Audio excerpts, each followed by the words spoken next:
ನನ್ನ ಸಹೋದ್ಯೋಗಿ ಮಿತ್ರರೇ ಮತ್ತೆ ವಿದ್ಯಾರ್ಥಿಗಳು, ಇವತ್ತು ನೋಡ್ರಿ ವಿದ್ಯಾರ್ಥಿಗಳೇ ಅಂತಾನೆ ಹೇಳ್ತಾ ಇದ್ದೀನಿ.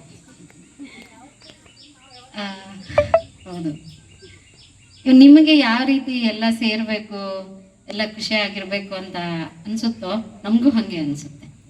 ನಾವು ಬಂದಾಗ ಇಲ್ಲಿ ಹೆಂಗಿತ್ತು, ಇವಾಗಿದ್ದಕ್ಕೂ ಆವಾಗಿದ್ದಕ್ಕೂ ಬಹಳ ವ್ಯತ್ಯಾಸ ಇದೆ. ಆಗಿನ ಕ್ಲಾಸ್ ರೂಮೇ ಬೇರೆ, ಈಗಿನ ಕ್ಲಾಸ್ ರೂಮೇ ಬೇರೆ ಆಗಿದೆ. ಬಹಳ ಬಹಳ ಖುಷಿ ಆಗ್ತಾ ಇದೆ. ಇವರು ನನಗೆ ಕೇಳ್ತಾನೇ ಇದ್ರು, ಪೇಪರ್ ವ್ಯಾಲ್ಯೂಷನ್ ಯಾವಾಗ, 20ನೇ ತಾರೀಕು ಆಗೋಗ್ಬಿಡುತ್ತಾ ಆಗಲ್ವಾ ಅಂತ ದಿನಕ್ಕೆ 2 ಸರಿ 3 ಸರಿ ಫೋನ್ ಮಾಡ್ತಾ ಇದ್ರು. ಆಯ್ತು ಆಗುತ್ತೆ ಆಗುತ್ತೆ ಅಂತ ಹೇಳ್ತಿದ್ರು. ನಾನು ಬಸ್ಸಲ್ಲಿ ಬೆಳಗ್ಗೆ ಹೋಗ್ತಾ ಅರವಿಂದ್ ಫೋನ್ ಮಾಡೋದು, ಮಧ್ಯಾಹ್ನ ಕಿಶೋರ್ ಮಾಡೋದು, ಒಬ್ಬೊಬ್ರು ಫೋನ್ ಮಾಡ್ತಾನೆ ಇದ್ರು. ಆಯ್ತು ನಿನ್ನೆ ಹೇಳ್ದೆ, ಆಯ್ತಪ್ಪ ಮುಗೀತು ಇವತ್ತು, ನಾಳೆ ಬರ್ತೀನಿ ಅಂತ. ತುಂಬ ಸಂತೋಷ ಆಗ್ತಾ ಇದೆ ಮಕ್ಕಳೇ. ನಮ್ಮೆಲ್ಲ ಹಿರಿಯ ಶಿಕ್ಷಕರು ಎಲ್ಲ ವಿಚಾರಗಳನ್ನು ನಮಗೆ ತಿಳಿಸಿದ್ದಾರೆ. ಆರೋಗ್ಯವಾಗಿರಿ. ಮಾಸ್ಟರ್ ಹೇಳಿದ್ರಲ್ಲ, ಹಿಂದಿಯಲ್ಲೂ ಅದೇ ಮಾತಿದೆ, ಧನ್ ಗಯಾ ತೋ ಕುಚ್ ನೈ ಗಯಾ, ಸ್ವಸ್ಥ ಗಯಾ ತೋ ಕುಚ್ ಗಯಾ, ಚರಿತ್ರ ಗಯಾ ತೋ ಸಬ್ ಕುಚ್ ಗಯಾ ಅಂತ. ಪರವಾಗಿಲ್ಲ, ನಿಮ್ಮೆಲ್ಲ ಚರಿತ್ರೆ ಚೆನ್ನಾಗಿದೆ ಅಂತ ಗೊತ್ತಾಗ್ತಾ ಇದೆ. ಹಾಗೆ ಆರೋಗ್ಯವನ್ನು ಚೆನ್ನಾಗಿಟ್ಕೊಳ್ಳಿ. ಇವಾಗಿನ ಒಂದು ಬ್ಯುಸಿ ಶೆಡ್ಯೂಲಲ್ಲಿ ಆರೋಗ್ಯಕ್ಕೆ ನಾವು ಹೆಚ್ಚಿನ ಪ್ರಾಮುಖ್ಯತೆಯನ್ನು ಕೊಡಲ್ಲ.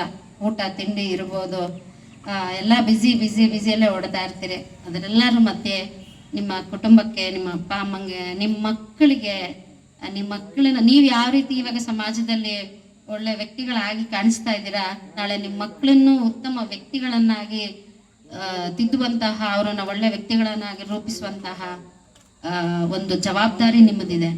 ನೀವು ನಿಮ್ಮ ಮಕ್ಕಳನ್ನ ಇದೇ ಥರ ಮಾಡಿ ಅಂತ ಹೇಳ್ತಾ, ಈ ಕಾರ್ಯಕ್ರಮಕ್ಕೆ ಇಷ್ಟೆಲ್ಲ ಸಂತೋಷದಿಂದ ಬಹಳ ಒಂದು ತುಂಬ ಸಂತೋಷದಿಂದ ಮಾಡಿದಿರಿ, ಕರೆದಿದ್ದೀರಿ. ಅದಕ್ಕೆ ನಾನು ತುಂಬ ಸಂತೋಷವನ್ನು ವ್ಯಕ್ತಪಡಿಸ್ತಾ ಇದ್ದೀನಿ. ಧನ್ಯವಾದಗಳು. Thank you madam. ಈಗ NSR ಸರ್ ನಮ್ಮನ್ನು ಉದ್ದೇಶಿಸಿ ಒಂದೆರಡು ಮಾತಾಡ್ತಾರೆ.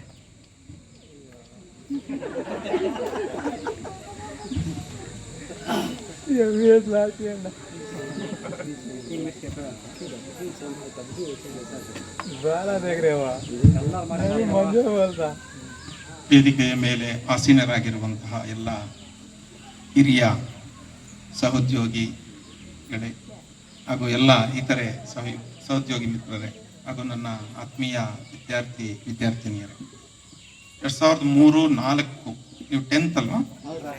ಆ ವರ್ಷ 10th. 2003-04 ಈ ಬ್ಯಾಚ್ ಸುಮಾರು 2 ವರ್ಷಗಳಿಂದ ಒಂದು ಪೂರ್ವ ಸಿದ್ಧತೆ ಮಾಡಿಕೊಂಡು ಈ ಒಂದು ಗುರುವಂದನ ಮತ್ತು ಸ್ನೇಹ ಸಮ್ಮಿಲನ ಕಾರ್ಯಕ್ರಮವನ್ನು ಬಹಳ ಅಚ್ಚುಕಟ್ಟಾಗಿ ಮಾಡಿದ್ದೀರಿ. ಇದ್ರ ಹಿಂದೆ ಬಹಳಷ್ಟು ಶ್ರಮ ಇದೆ, ಎಲ್ಲರ ಶ್ರಮನೂ ಇದೆ. ಅದರಲ್ಲಿ ಕೆಲವರು ಮುಂಚೂಣಿಯಲ್ಲಿ ಇದ್ದು ಹೆಚ್ಚಿನ ಒಂದು ಶ್ರಮನ ಹಾಕಿದ್ದೀರಿ. ಸೊ ಎಲ್ರಿಗೂ ನಮ್ಮೆಲ್ಲ ಬೋಧಕ ವೃಂದದವರ ಪರವಾಗಿ ನಿಮಗೆ ವಂದನೆಗಳನ್ನು ಸಲ್ಲಿಸ್ತಾರೆ. ನನಗೆ ದೀಪಾಳ್ಯ ಸರ್ಕಾರಿ ಪದವಿ ಪೂರ್ವ ಕಾಲೇಜು ಯಾವತ್ತೂ ಮರೆಯೋದಕ್ಕಾಗದೇ ಇಲ್ಲ. ಯಾಕೆ ಅಂತಂದರೆ ನನ್ನ ಮೊಟ್ಟ ಮೊದಲ ಸರ್ಕಾರಿ ಸೇವೆ, ನನ್ನ ಶಿಕ್ಷಕ ವೃತ್ತಿ ಪ್ರಾರಂಭ ಆಗಿದೆ ಈ ಸಂಸ್ಥೆಯಿಂದ. ನಾನು ಮೊದಲು 94ರಲ್ಲಿ ಸರ್ಕಾರಿ ನೇಮಕಾತಿ ಆದೇಶ ಪಡ್ಕೊಂಡು ಬಂದು ಫಸ್ಟ್ ರಿಪೋರ್ಟ್ ಮಾಡ್ಕೊಂಡಿದ್ದೆ. ಇಲ್ಲಿಂದಲೇ ನನ್ನ ವೃತ್ತಿ ಜೀವನ ಸ್ಟಾರ್ಟ್ ಆಯಿತು. ಹಾಗಾಗಿ ನಾನು ದೀಪಾಳ್ಯ ಯಾವತ್ತೂ ಮರೆಯೋದಕ್ಕೆ ಸಾಧ್ಯವೇ ಇಲ್ಲ. ಅದರ ಜೊತೆಯಲ್ಲಿ ದೀಪಾಳ್ಯ ವಿದ್ಯಾರ್ಥಿಗಳು, ನೀವು ಅಂತಲ್ಲ, ಎಲ್ಲ ಸುಮಾರು 10 ವರ್ಷಗಳ ಕಾಲ ನನಗೆ ಕೆಲಸ ಮಾಡಿದೆ. 10 ವರ್ಷಗಳಲ್ಲಿ ನನಗೆ ಸಿಕ್ಕಿರ್ತಕ್ಕಂಥ ವಿದ್ಯಾರ್ಥಿಗಳು ಬಹಳಷ್ಟು ಒಳ್ಳೆಯ ವಿದ್ಯಾರ್ಥಿಗಳು. ಇರ್ಲಿ, ಓದೋದ್ರಲ್ಲಿ ಕೆಲವರು ವೀಕ್ ಇರ್ಬೋದು, ಕೆಲವರು ಸ್ಟ್ರಾಂಗ್ ಇರಬಹುದು, ಅದು ಬೇರೆ. ಬಟ್ ವೈಯಕ್ತಿಕವಾಗಿ ಕ್ಯಾರೆಕ್ಟರ್ ವೈಸು ಅವೆಲ್ಲ ಒಂಥರ ಮೇಷ್ಟ್ರುಗಳು ಅಂತಂದ್ರೆ ಒಂದು ವಿಶೇಷವಾದಂತಹ ಅಭಿಮಾನ ಈ ದೀಪಾಳ್ಯ ಮಕ್ಕಳಿಗೆ. ಹಾಗಾಗಿ ನಾನು ಯಾವ ಬ್ಯಾಚ್ ಮಕ್ಕಳು ಸಿಕ್ಕಿದ್ರೂ ಮಾತಾಡ್ತೀನಿ. ಅವ್ರು ಮಾತಾಡಿದ್ರೆ ನನಗೊಂಥರ ಎನರ್ಜಿ, ಥರ ಖುಷಿ ಆಗತ್ತೆ. ಸುಮಾರು ಜನರ ಹೆಸರು ಜ್ಞಾಪಕ ಇರುತ್ತೆ, ಕೆಲವ್ರ ಹೆಸರು ಮರ್ತಿರ್ತೀನಿ. ಬಟ್ ನನಗೆ ಈ ಸ್ಟೂಡೆಂಟ್ಸ್, ದೀಪಾಳ್ಯ ಸ್ಕೂಲ್ ಸ್ಟೂಡೆಂಟ್ಸ್ ಎಲ್ಲಾದರೂ ಸಿಕ್ಕಿ ಮಾತಾಡಿದ್ರೆ ಬಹಳ ಖುಷಿ ಆಗುತ್ತೆ ನನಗೆ. ಅವ್ರ ಅಣ್ಣ ತಮ್ಮಂದ್ರು, ಅಪ್ಪ, ಅವ್ರನ್ನೆಲ್ಲರನ್ನೂ ವಿಚಾರಿಸ್ತಾ ಇರ್ತೀನಿ ಸಾಮಾನ್ಯವಾಗಿ. ಹಾಗಾಗಿ ನನಗೆ ಈ ದೀಪಾಳ್ಯ ಜೊತೆ ಒಂಥರ ಒಳ್ಳೆಯ ಸಂಬಂಧ ಇದೆ. 10 ವರ್ಷ ಕಾಲ ನನಗೆ ಕೆಲಸ ಮಾಡಿದ್ದು. ಸೊ ನೀವುಗಳು ಎಲ್ಲ 2003-04 10th ಅಂತಂದ್ರೆ ಸ್ವಲ್ಪ ಹೆಚ್ಚು ಕಡಿಮೆ 2001-2ರಲ್ಲಿ 8ಕ್ಕೆ ಸೇರಿರ್ತೀರಿ. ಒಂದು 3 ವರ್ಷಗಳ ಕಾಲ, 2.5 ವರ್ಷ ಕಾಲ ನನ್ನ ಪಾಠ ಕೇಳಿರ್ಬೋದು ನೀವು. ನೀವು 10th ಅಲ್ಲಿರುವಾಗ ಮಂಚನಹಳ್ಳಿಗೆ ಹೊರಟ್ಬಿಟ್ಟೆ ನಾನು. ಅದೊಂದು ನೋವಿದೆ. ಆ ಬ್ಯಾಚ್ ಮುಗಿಸಿ ಹೋಗ್ಬೋದಿತ್ತು ನಾನು. ಅನಿವಾರ್ಯ ಕಾರಣಗಳಿಂದ ಅಲ್ಲಿ ಒಂದು ಹೊಸ ಸರ್ಕಾರಿ ಪ್ರೌಢಶಾಲೆ ಸ್ಟಾರ್ಟ್ ಆದಾಗ ನನ್ನನ್ನು ಹೆಡ್ ಮಾಸ್ಟರ್ ಆಗಿ ಅಲ್ಲಿ ಡೆಪ್ಯೂಟ್ ಮಾಡಿದ್ರು. ನೀವು ಹೋಗ್ಲೇಬೇಕಾಯ್ತು. ಹಾಗಾಗಿ ಅದೊಂಚೂರು ನೋವಿದೆ. ಸೊ ಸಾಧ್ಯವಾದರೆ ಇನ್ನೂ ನನಗೆ 4 ವರ್ಷ ಚಿಲ್ಲರೆ ಸರ್ವಿಸ್ ಇದೆ. ಇನ್ನೊಂದು ರೌಂಡ್ ಇಲ್ಲಿ ಬಂದು ಕೆಲಸ ಮಾಡಬೇಕು ಅಂತ ಆಸೆ ಇದೆ. ಯಾಕಂದರೆ ಈ ದೀಪಾವಳಿ ಜೊತೆ ನನಗೆ ಅಂತ ಒಂದು ಒಳ್ಳೆಯ ಸಂಬಂಧ ಇದೆ. ಒಳ್ಳೆಯ ವಿದ್ಯಾರ್ಥಿಗಳು, ಒಳ್ಳೆಯ ಪೇರೆಂಟ್ಸು, ಒಳ್ಳೆಯ ಊರಿನ ಜನ, ಯಾವುದ್ರಲ್ಲೂ ಇಂಟರ್ಫಿಯರ್ ಆಗೋದಿಲ್ಲ ಅವರು. ಇಲ್ಲಿ ನಾವು ಎಜುಕೇಶನ್ ಕೊಡ್ತೀವಿ ಅಂತಂದರೆ ಯಾವ ಮಟ್ಟಕ್ಕೆ ಬೇಕಾದರೂ ಅವರು ಕೋಆಪ್ರೇಟ್ ಮಾಡೋದಕ್ಕೆ ರೆಡಿ. ಯಾಕಂದರೆ 94ಅಲ್ಲಿ ಕಾಲೇಜ್ ಆದಾಗ ಆ ಕಾಲೇಜು ಮಾಡೋದಕ್ಕೆ ಊರಿನವರ ಪ್ರಯತ್ನ ಎಷ್ಟಿತ್ತು ಅಂತಂದರೆ, ಬಹಳಷ್ಟು ಪ್ರಯತ್ನ ಹಾಕಿ ಪುಸ್ತಕಗಳು, ಲ್ಯಾಬ್ ಮೆಟೀರಿಯಲ್ಸು, ಕಾಲೇಜ್ಗೆ ಏನೇನು ಬೇಕೋ ಎಲ್ಲ ಮೆಟೀರಿಯಲ್ಸು ಕೊಡಿಸಿ ಕಾಲೇಜನ್ನು ಇಲ್ಲಿವರೆಗೂ ಉಳಿಸ್ಕೊಂಡು ಬಂದಿದ್ದಾರೆ. ಈ ಹೈಸ್ಕೂಲು ಅಷ್ಟೇ. ಇದಕ್ಕೆ ಒಂದು ಒಳ್ಳೆಯ ಒಂದು ಇತಿಹಾಸ ಇದೆ, ಒಂದು ಒಳ್ಳೆಯ ಪರಂಪರೆ ಇದೆ. ಸೊ ಆ ಪರಂಪರೆಯನ್ನು ನೀವು ಉಳಿಸ್ಕೊಂಡು ಬೆಳೆಸ್ಕೊಂಡು ಹೋಗ್ತಿದ್ದೀರಿ. ಈ ಒಂದು ಒಳ್ಳೆಯ ಇಂತಹ ಕಾರ್ಯಕ್ರಮಗಳು ಇನ್ನಷ್ಟು ನಡಿಬೇಕು. ಈ ಶಾಲೆಯ ಕೀರ್ತಿ ಇನ್ನೂ ಎತ್ತರಕ್ಕೆ ಹೋಗಬೇಕು ಅಂತ ಆಶಿಸ್ತೀನಿ. ಜೊತೆಗೆ MBB ಮಾಸ್ಟ್ರು ನಿಮ್ಗೆ ಈಗಾಗಲೇ ಸಾಕಷ್ಟು ಹಿತವಚನಗಳನ್ನು ಹೇಳಿದ್ದಾರೆ. ಕಾಂತರಾಜು ಹೇಳಿದಂಗೆ ನಿಯರ್ಲಿ 80% ನಾವು ಚೆನ್ನಾಗಿದ್ದೀವಿ, ವೆಲ್ ಟು ಡೂ ಇದ್ದೀವಿ ಅಂತಂದ್ರು. ಬಹಳ ಖುಷಿ ಆಯ್ತು ನನಗೆ.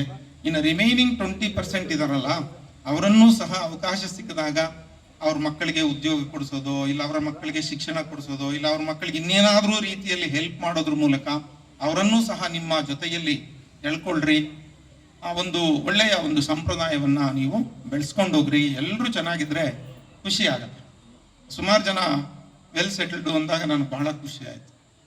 ನಾವು ಬಯಸೋದೇ ಅದನ್ನು. ನಿಸ್ವಾರ್ಥವಾಗಿ ಮೇಷ್ಟ್ರುಗಳು, ತಂದೆ ತಾಯಿಗಳಿಗಾದ್ರೂ ಒಂಚೂರು ಸ್ವಾರ್ಥ ಇರುತ್ತೆ, ನನ್ನ ಮಗ ಹಾಗಾಗಬೇಕು ಹೀಗಾಗಬೇಕು ಅಂತ. ಮೇಷ್ಟ್ರುಗಳು ನಿಸ್ವಾರ್ಥವಾಗಿ ನಮ್ಮ ಸ್ಟೂಡೆಂಟ್ಸಿಗೆ ಆಗಬೇಕು ಅಂತ ನಾವು ಬಯಸ್ತೀವಿ. ವೈಯಕ್ತಿಕವಾಗಿ ನೀನು ಬಯಸಲ್ಲ ನಿಮ್ಮಿಂದ. ನಮ್ಮ ಸ್ಟೂಡೆಂಟ್ಸ್ ಎಲ್ಲ ಚೆನ್ನಾಗಿರ್ಬೇಕು, ಒಳ್ಳೆಯ ಪೊಸಿಷನ್ಗೆ ಹೋಗ್ಬೇಕು, ಈ ಥರ ಖುಷಿ ಪಡ್ತೀವಿ ನಾವು. ಈಗ ಭಾರತಿ SBM ಮ್ಯಾನೇಜರ್ ಅಂತಂದ್ರೆ ನನಗೆ ಬಹಳ ಖುಷಿ ಆಯಿತು. ಈ ಥರ ಬೇಕಾದಷ್ಟು ಜನ ಇದ್ದೀರಿ. ವಿನಯ್, ಇವರೆಲ್ಲ ಒಳ್ಳೊಳ್ಳೆ ಪೊಸಿಷನಲ್ಲಿದ್ದೀರಿ. ಆಮೇಲೆ ಇರ್ಫಾನು KPTCಯಲ್ಲಿ ಅಪಾಯಿಂಟ್ ಆಯಿತು. ಇನ್ನೂ ಬೇಕಾದಷ್ಟು ಜನ ಒಳ್ಳೊಳ್ಳೆ ಉದ್ಯೋಗಗಳಲ್ಲಿದ್ದೀರಿ, ಚೆನ್ನಾಗಿದ್ದೀರಿ. ಬಹಳ ಖುಷಿ ಆಯಿತು. ಇದನ್ನು ಹಾಗೆ ಬೆಳೆಸ್ಕೊಳ್ಳಿ. ನಿಮ್ಮ ಮಕ್ಕಳಿಗೆ ಒಳ್ಳೆಯ ಶಿಕ್ಷಣ ಕೊಡಿ, ಒಳ್ಳೆಯ ಮೌಲ್ಯಗಳು ಕೊಡಿ. ಮುಂದಿನ ಒಂದು ಪರಂಪರೆ, ಒಂದು ಮುಂದಿನ ಜನಾಂಗಕ್ಕೆ ಒಂದು ಒಳ್ಳೆಯ ಪರಂಪರೆಯನ್ನು ನೀವು ಹಾಕ್ಕೊಡ್ತಿದ್ದೀರಿ. ಈ ಒಂದು ಕಾರ್ಯಕ್ರಮವನ್ನು ಅಚ್ಚುಕಟ್ಟಾಗಿ ಮಾಡಿದ್ದೀರಿ. ನಮ್ಮನ್ನೆಲ್ಲ ಕರೆದಿದ್ದೀರಿ, ಕರೆದು ಸ್ವಲ್ಪ ಅತಿಯಾಗಿನೇ ಸನ್ಮಾನ ಮಾಡಿದ್ದೀರಿ. ಸ್ವಲ್ಪ ಅತಿ ಆಯ್ತೇನೋ ಅನಿಸ್ತು ನನಗೆ ವೈಯಕ್ತಿಕವಾಗಿ. ಇರಲಿ, ನಿಮ್ಮ ಸಂತೋಷನೇ ಮುಖ್ಯ. ಚೆನ್ನಾಗಿ ಮಾಡಿದ್ದೀರಿ, ಖುಷಿ ಆಯಿತು. ಸೊ ಈ ಕಾರ್ಯಕ್ರಮ ಆಯೋಜಿಸಿರ್ತಕ್ಕಂಥ ನಿಮ್ಮೆಲ್ಲರಿಗೂ ಧನ್ಯವಾದಗಳನ್ನು ಹೇಳ್ತಾ ನನ್ನ ಮಾತನ್ನು ಮುಗಿಸ್ತೇನೆ. Thank you sir. ಧನ್ಯವಾದಗಳು ನಿಮ್ಮ 2 ಹಿತನುಡಿಗಳಿಗೆ. ಈಗ BTM ಸರ್ ಮಾತಾಡ್ತಾರೆ.